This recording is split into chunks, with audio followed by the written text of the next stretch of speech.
अनेकों मनुष्यों को बंदी बनाते बनाते दारुक और दारुका ने एक दिवस एक ऐसे महाशिव भक्त को बंदी बना लिया जिसकी शिव भक्ति के प्रभाव ने दारुका और उसके असुर सहित संपूर्ण द्वीप को ही आंदोलित कर दिया। ये भूकंप कैसा है? पीछे हटो अपनी रक्षा करो। दारुका संभाल।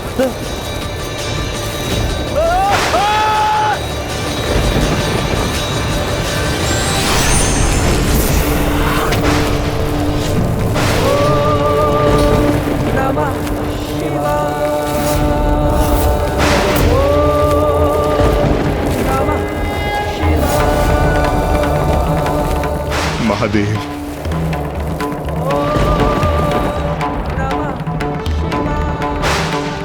प्रभु मुझे विश्वास था कि आप अवश्य आएंगे।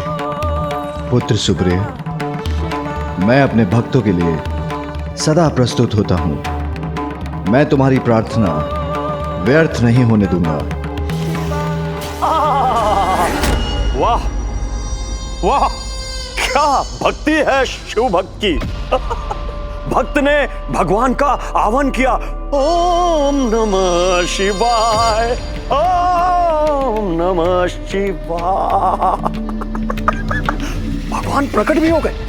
वाह प्रभु, अब आप आ ही गए हैं तो आपका आदर सत्कार किया जाएगा। भाई आइए, आप आसन ग्रहण कीजिए। आसन ग्रहण कीजिए। यहाँ नहीं, यहाँ का अधिपति मैं हूँ प्रभु। आप भगवान होंगे कैलाश के। अपने भक्तों की रक्षा आप कैलाश पे कर सकते हैं, मगर यहाँ जीवन और मृत्यु का निर्णय मैं लेता हूँ प्रभु। तो आज आयोजन किया जा रहा है आपके भक्त की मृत्यु का। आप क्या करेंगे? यहीं कहीं बैठकर आप इस कार्यक्रम का आनंद ले सकते हैं, मगर आप इसमें हस्तक्षेप नहीं कर सकते प्रभु, वरना परिणाम बहुत ही बुरा होगा।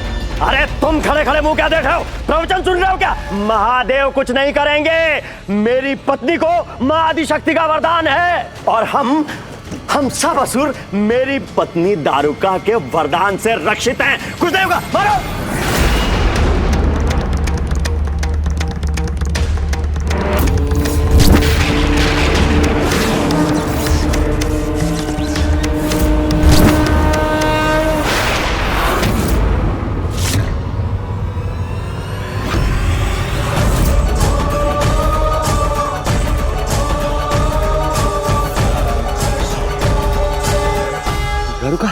दारुका, ये मेरे असुर भस्म कैसे हो गए? दारुका, ये क्या हो गया? दारुका, देखो।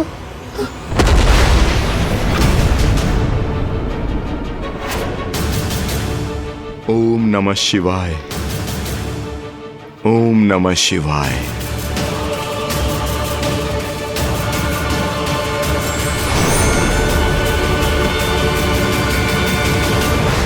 हर हर महादेव, हर हर हर महादेव, हर हर हर महादेव, हर हर हर महादेव। दारुक, दीर्घ अवधि से तुम निर्दोष जीवों को बंदी बनाकर उन्हें प्रताड़ित कर रहे हो, किंतु अब समय आ गया है तुम्हें तुम्हारे अपराधों का दंड प्राप्त हो। नहीं, ये उचित नहीं है।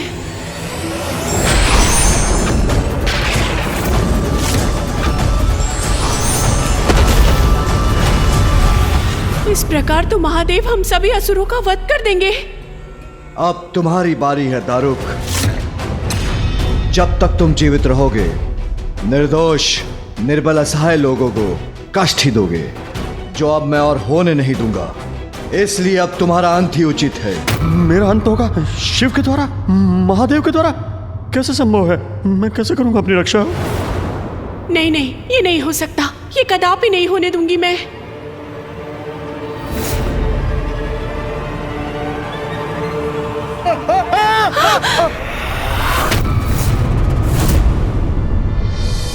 एक स्त्री पर अपने अस्त्र का प्रयोग नहीं कर सकता मैं।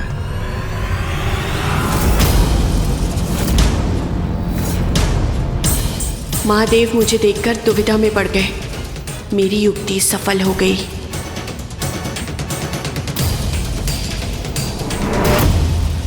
महादेव, आप मेरे स्वामी का अंत करना चाहते हैं ना? तो कीजिए उनका अंत। दीजिए उन्हें दंड। किंतु उसके पूर्व आपको मुझे भी अपने मार्ग से हटाना होगा, मेरा भी अंत करना होगा। किंतु जब तक मैं जीवित हूँ अपने स्वामी का कवच बनकर रहूंगी, उनकी रक्षा करूंगी।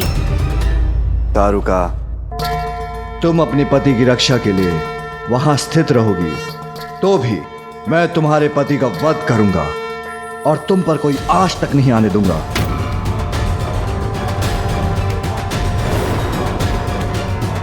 नहीं, ऐसा कदापि नहीं करेंगे आप महादेव।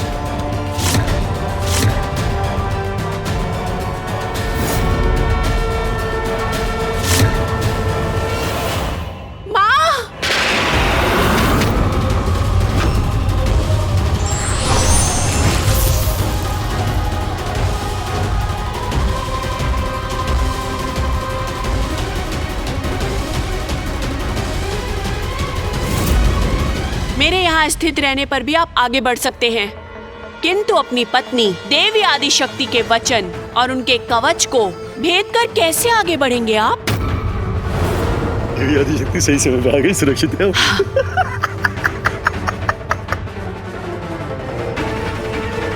चलो अच्छा हुआ, देवी आदिशक्ति समय रहते आ तो गई, अब कुछ नहीं हो सकता मुझे, सुरक्षित हूं मैं।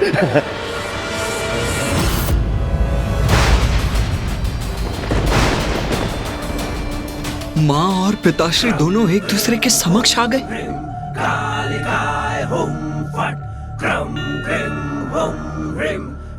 माता, दारुका ने तो आपकी आदि शक्ति के रूप को ही ढाल बना लिया, वो भी पिताश्री महादेव के विरुद्ध। हाँ,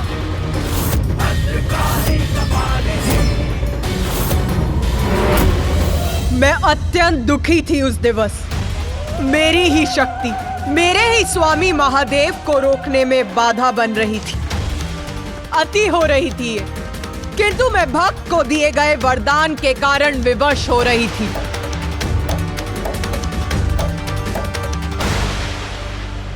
माता आदिशक्ति दारुका और दारुक की रक्षा कर रही थी और महादेव का क्रोध अपने चरम पर था।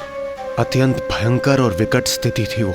महादेव का एकमात्र लक्ष्य था उस असुर का अंत करना जो उनके भक्तों को कष्ट दे रहा था, और स्वयं माता आदिशक्ति उनके मार्ग में बाधा बनकर खड़ी थी, जिस कारण महादेव का क्रोध और भी तीव्र होता जा रहा था। महादेव, क्या करेंगे आप? कैसी दुविधा में फंस गए? देखिए, मेरी पत्नी माँ आदिशक्ति की परम भक्त है और माँ आदिशक्ति ने स्वयं सुरक्षा कवच बना दिया।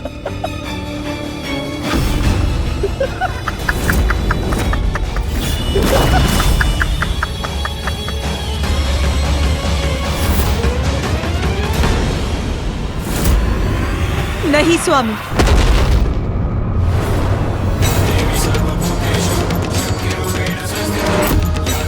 माँ, दारुका, माँ।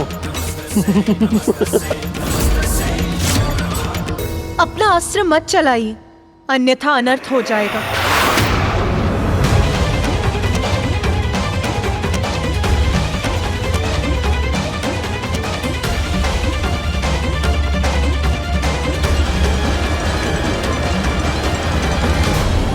स्वामी, यदि आपकी और मेरी शक्ति का टकराव हुआ तो ऐसा विध्वंस होगा जिससे सृष्टि नष्ट हो जाएगी। मैं विवश हूँ स्वामी।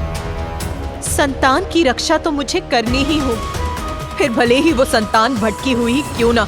नारी, माँ हैं आप, इसलिए आपका भावनाओं के अतिरिक्त में बहना स्वाभाविक है।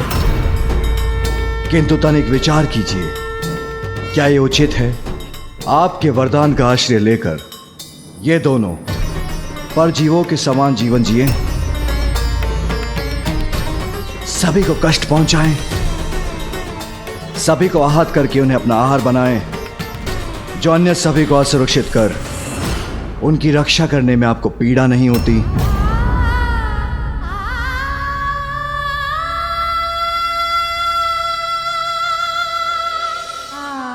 स्वामी, असुरों का तो ये स्वभाव है, उनसे और क्या अपेक्षा करते हैं आप? उनके आराध्य को कितनी भी पीड़ा पहुंचे, फिर भी वो वही करते हैं जो उनकी इच्छा होती है। उनकी तामसी प्रवृत्ति आपसे छिपी नहीं है स्वामी। दारुका की भक्ति ने मुझे विवश कर दिया है स्वामी। उसके पति की और उसके असुर समुदाय की रक्षा तो मुझे करनी ही होगी। बस हट जाइए मेरे मार्ग से।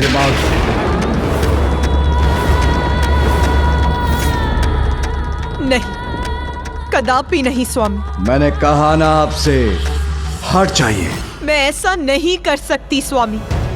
वचन की मर्यादा रखना तो मैंने आप ही से सीखा है। कुछ भी क्यों ना हो स्वामी, भगवान के द्वारा अपने भक्त को दिया गया वचन भंग नहीं हो सकता, अन्यथा भक्त का अपने भगवान से विश्वास ही उठ जाएगा। और यदि ऐसा हुआ तो संसार से भगवान का अस्तित्व ही मिट जाएगा। मुझे पाठ सिखाने का प्रयत्न मत कीजिए। मैं आपसे कह रहा हूं देवी, हट जाइए मेरे मार्ग से। नहीं स्वामी, मैंने दारुका को उसकी रक्षा करने का वचन दिया है, तो क्या भगवान का उसके भक्त की रक्षा करना अनुचित है? तो क्या अपने पति का विरोध करना अनुचित नहीं? अपने भक्त के उदाहरण से सीखिए। आप देखिए किस प्रकार अपनी निष्ठा से अपने पति की रक्षा कर रही है वो। स्वामी, आपके प्रति मेरा स्नेह, निष्ठा और समर्पण से आप भली भांति परिचित हैं। दोष मेरा नहीं, इस परिस्थिति का है। आप तो सदा अपने कर्तव्य के प्रति अडिग रहते हैं। क्या चाहते हैं आप? मैं अपने दायित्व को निभाने में असफल हो जाऊं? स्वामी, सत्य तो यह है कि हम दोनों एक ही, हमारे रूप ही भिन्न है। इसीलिए आप अन्यथा ना समझिए। मैं यहाँ अपने भक्त की रक्षा करने आई हूं। और मैं अपने भक्त की रक्षा की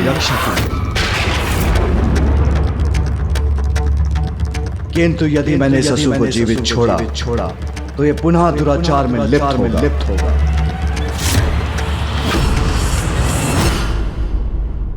तो ठीक है स्वामी, हम दोनों अपने अपने स्थान पर उचित हैं।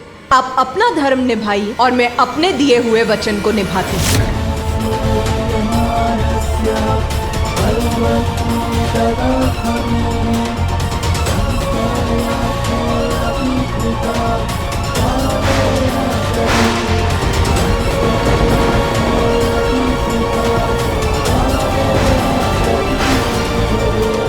महादेव क्या देवी आदिशक्ति पर प्रहार करने वाले? यदि महादेव ने देवी आदिशक्ति पर चंद्रहास चला दिया तो वो माता से टकराकर ऐसा विस्फोट करेगा कि समस्त रचना नष्ट हो जाएगी।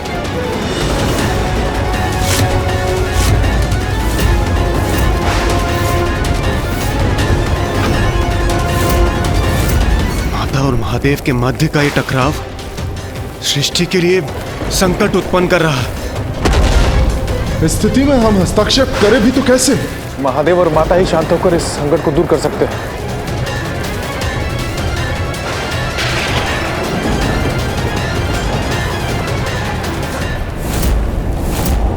स्वामी, मैं आपसे विनती करती हूँ, शांत हो जाइए। यदि आपने इनका वध किया तो मैं अपने कर्तव्य वहन में असफल हो जाऊंगी। इसीलिए शांत होकर इस परिस्थिति का कोई समाधान सोचिए स्वामी, क्योंकि ऐसा तो आप ही कर सकते हैं,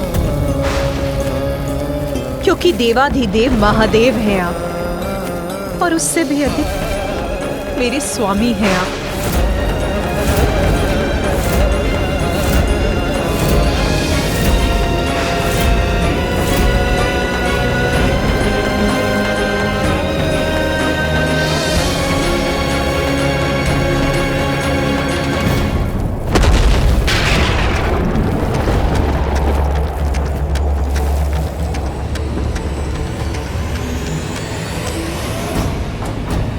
शिव ने अपना अस्त्र झुका तो दिया, तो क्या मैं सुरक्षित हो गया?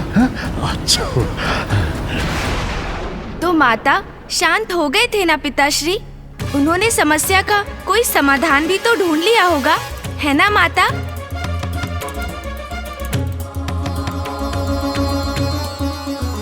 मेरी उत्सुकता तो ये है कि पिताश्री ने ऐसा क्या समाधान ढूंढ लिया। तब मुझे भी ऐसा ही प्रतीत हुआ था कि महादेव ने शांत मन से इस समस्या का समाधान ढूंढ लिया है, किंतु नहीं, उन्होंने तो स्थिति और भी विकट कर दी। पिताश्री ने स्थिति और विकट कर दी? कैसे माता? किंतु पिताश्री ने तो अपना अस्त्र हटा लिया था और एक नया अस्त्र छोड़ दिया, शब्दों का।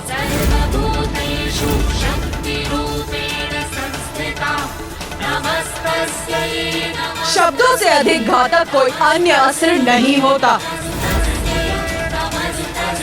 अपने शब्दों से उन्होंने स्थिति में ऐसी जटिलता उत्पन्न की कि मुझे भी उनके विरुद्ध अपने शस्त्र उठाने पर विवश होना पड़ा। माता ने पिताश्री के विरुद्ध शस्त्र उठा लिया? दारुक, यदि आदि शक्ति तुम्हारी सहायक है तो मैं भी सुप्रिया जैसे सात्विक भक्तों के साथ खड़ा हूं। तो उचित है, एक निर्दोष भक्त की रक्षा और उसकी सहायता हेतु आज मैं एक नवीन विधान की घोषणा करने जा रहा हूं। ये क्या कर रहे हैं स्वामी? और मैं घोषणा करता हूं, आज से दारुक वन में वही वास करेगा जिसके विचार सात्विक होंगे। जो यहां पर सात्विक विचारों का त्याग करेगा उसे या तो वन छोड़ना होगा, अन्यथा उसकी मृत्यु हो जाएगी। उसकी मृत्यु हो जाएगी। उसकी मृत्यु हो जाएगी। उसकी मृत्यु हो जाएगी।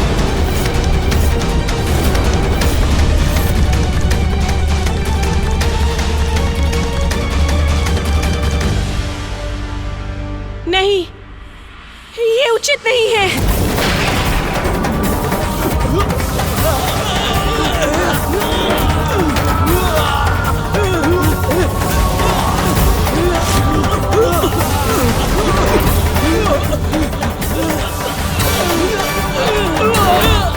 माँ, रक्षा कीजिए माँ, आप मुख दर्शन क्यों बनी हैं? माँ रक्षा कीजिए, रक्षा कीजिए माँ।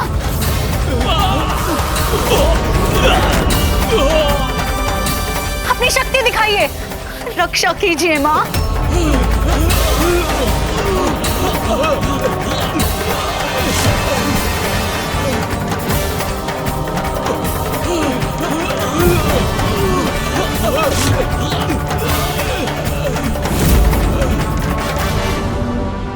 माँ, मेरे सभी असुर मृत्यु को प्राप्त हो रहे हैं। माँ, ये कैसी आपकी दया है? माँ, महादेव, आपने छल किया है हमारे साथ। माता आदि शक्ति के प्रभाव से पार नहीं पा सके तो आपने हमें श्राप दे दिया। नहीं, ये उचित नहीं है।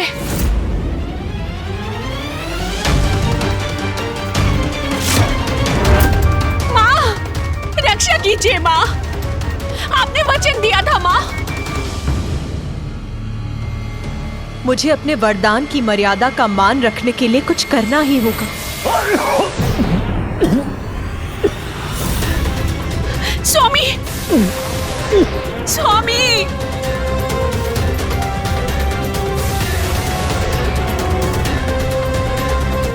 स्वामी, स्वामी, दारुका, स्वामी, मैं मर जाऊंगा क्या? मेरी मृत्यु हो जाएगी दारुका? नहीं, मेरी भक्त बार बार मुझे पुकार रही थी, किंतु मैं दुविधा में पड़ गई थी। अपने ही पति का विरोध कैसे करती मैं? माता, आपके लिए तो भक्ति सर्वोपरि है। अपने पति के लिए भक्त को दिया हुआ वरदान नहीं झुठला सकती आप, अन्यथा कोई भी भक्त आपकी भक्ति क्यों करेगा माँ?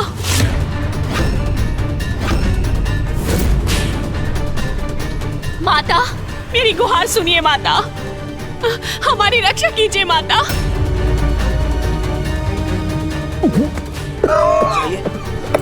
स्वामी, स्वामी, स्वामी, स्वामी, माता, माता कुछ कीजिए।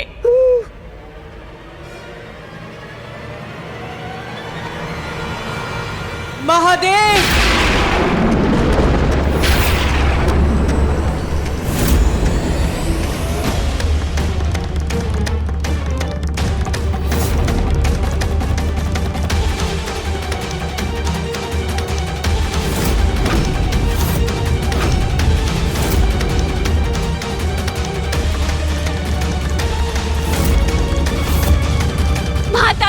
कीजिए माता। अब यहाँ से हम असुर कहाँ जाएंगे माता? अब यहाँ से हम बाहर निकलेंगे तो देवता हमारा वध कर देंगे और यहाँ हम महादेव के श्राप के कारण नहीं रह सकते माता। और इस प्रकार तो हमारा पूरा वंश और पूरा असुर समुदाय ही नष्ट हो जाएगा माता। ऐसा ही था तो हमें जीवन क्यों दिया माता? स्वामी, मैंने अपने भक्त को वरदान दिया, उसे ये वन प्रदान किया और आपने अपने ही शब्दों से इस वरदान को ही बांध दिया। ये क्या उचित है महादेव? धर्म की रक्षा हेतु यही उचित। तो वही धर्म मुझे भी अपना वचन रखने के लिए प्रेरित करता है। धर्म के अनुसार मैं भी दारुका और उसके पति की रक्षा करने के लिए विवश हूँ स्वामी। अपने धर्म का पालन करने, इन असुरों की रक्षा करने हेतु क्या करेंगी आप प्रिय? क्योंकि मैं तो अपने दायित्व से मुख नहीं मोड़ सकता। देवादिदेव होने के नाते मेरा हस्तक्षेप अवश्य नष्ट करूंगा इन्हें मैं।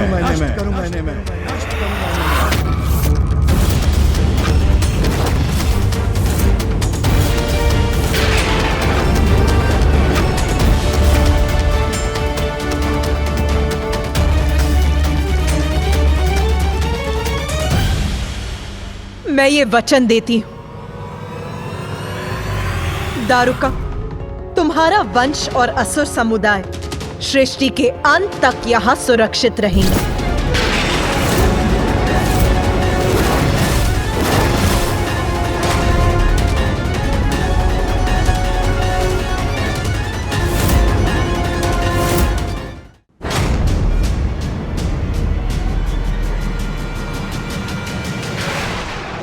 ऐसा वचन कैसे दे सकती हैं आप देवी? ये कैसे संभव है जो मैं कह चुका हूं कि मात्र सात्विक और शिव भक्त यहां विचरण करेंगे।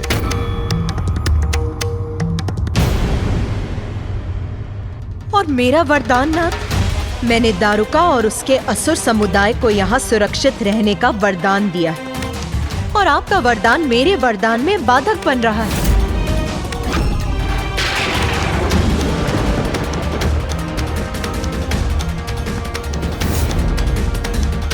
यही आपका मत है तो आप अपने वरदान की रक्षा कीजिए और मैं अपना वरदान पूर्ण करूंगा।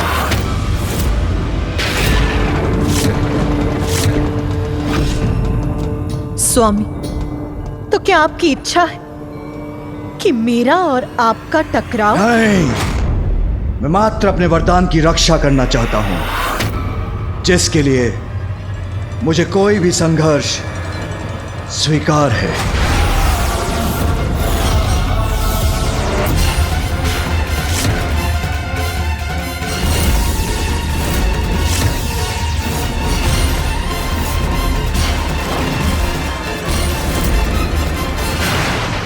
माँ आदिशक्ति और पिताश्री के मध्य ऐसा भीषण द्वंद्व उत्पन्न हो गया। इस द्वंद्व का अर्थ क्या सृष्टि का सर्वनाश था माता?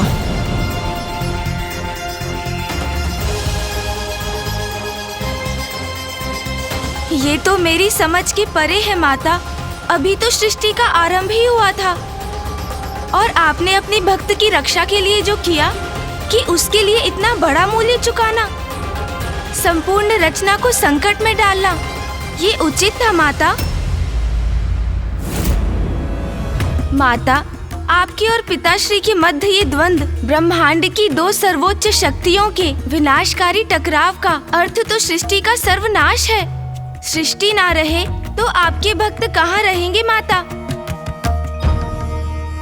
उचित कहा तूने गणेश, किंतु उस समय महादेव और मेरा क्रोध अपने चरम पर था। अपने भक्त की रक्षा हमारा धर्म, हमारा कर्तव्य और हमारा एकमात्र सत्य था और हम दोनों ही अपने अपने सत्य पर अड़िग थे।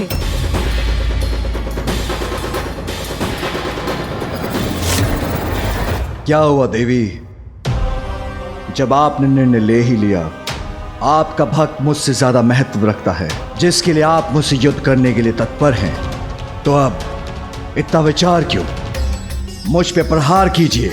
अपने निर्णय पर तो आप अटल रहे हैं स्वामी, निरंतर मेरी विनती अनसुनी कर इस द्वंद का आरंभ तो आप ही ने किया है स्वामी। जब अपने कथन से मेरी भक्त को उसके अधिकार से वंचित कर आपने ये भी स्पष्ट कर दिया कि आपके लिए मेरे वरदान का कोई मूल्य नहीं। मुझे मेरे भक्त को दिए गए वरदान की मर्यादा की रक्षा के लिए इस संघर्ष के सिवाय कोई उपाय छोड़ा ही कहाँ है आपने स्वामी।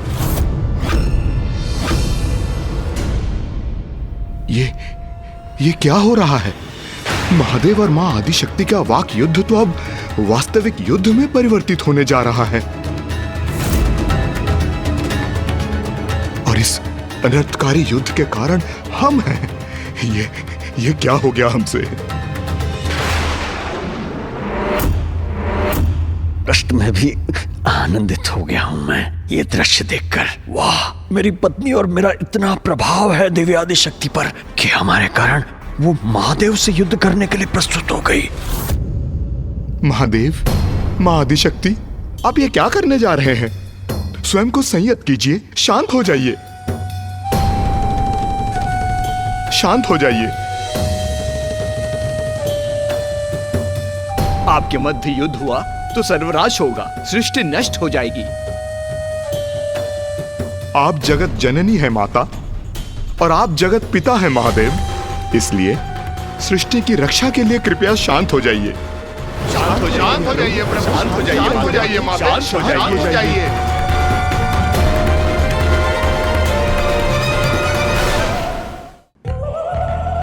वहां उपस्थित सभी मनुष्य अपने कष्ट भूलकर हमसे गुहार लगा रहे थे, मुझसे और महादेव से विनती कर रहे थे और मैं उनकी गुहार सुनकर असमंजस में डूबती जा रही थी। एक और तो मैं एक स्त्री थी, एक पत्नी थी जो अपने पति के विरुद्ध जाने के लिए विवश हो रही थी, किंतु दूसरी ही ओर मैं अपने भक्तों के लिए माँ भी थी और जगत जननी होने के कारण जगत का विनाश होते हुए नहीं देख सकती थी। इन सभी दायित्वों का अंतर्बोध मुझे व्याकुल कर रहा था। अपने ही आधार को कोई क्षति कैसे पहुंचा सकता है भला? इसीलिए स्वामी, जो मेरे जीवन का आधार है, उन पर वार करने के विचार से ही मेरे हाथ कंपित हो उठे थे।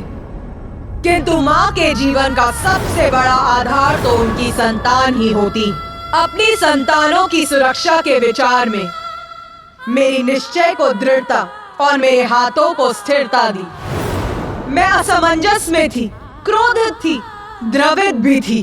प्रिय, आपके अनुसार मैं अनुचित कर रहा हूं, तब और प्रतीक्षा का कोई अर्थ नहीं। आराम कीजिए युद्ध, या कदाचित आप चाहती हैं प्रथम वार मैं करूं?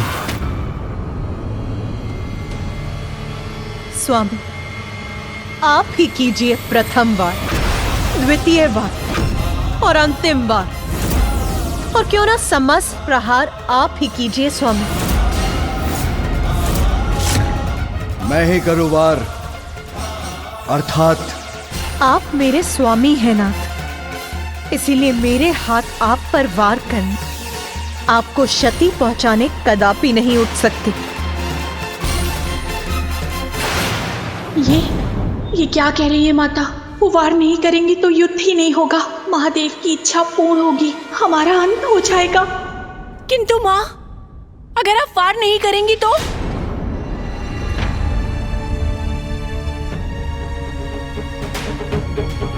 मैं आप पर वार नहीं करूंगी स्वामी, किंतु इसका अर्थ ये नहीं कि मैं अपने भक्तों की रक्षा भी नहीं करूंगी।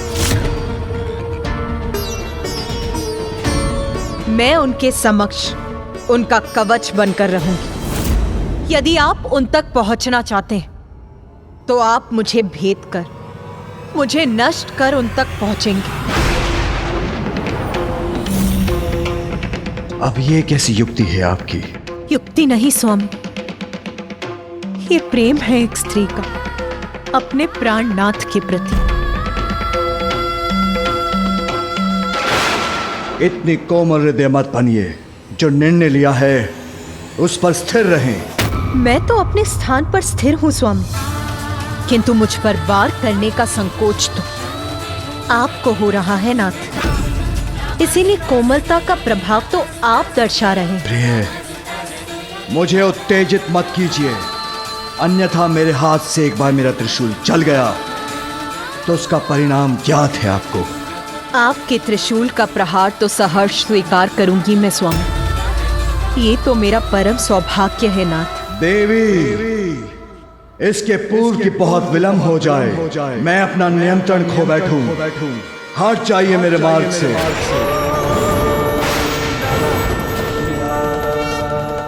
स्वामी, स्वामी।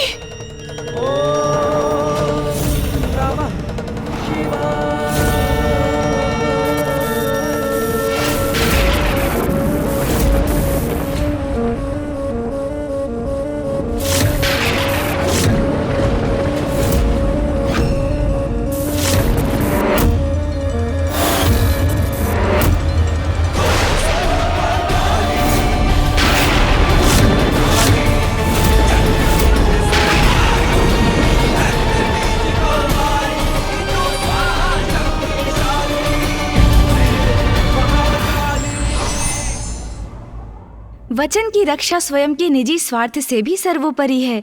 यही संदेश भगवान अपनी लीला के माध्यम से देते हैं।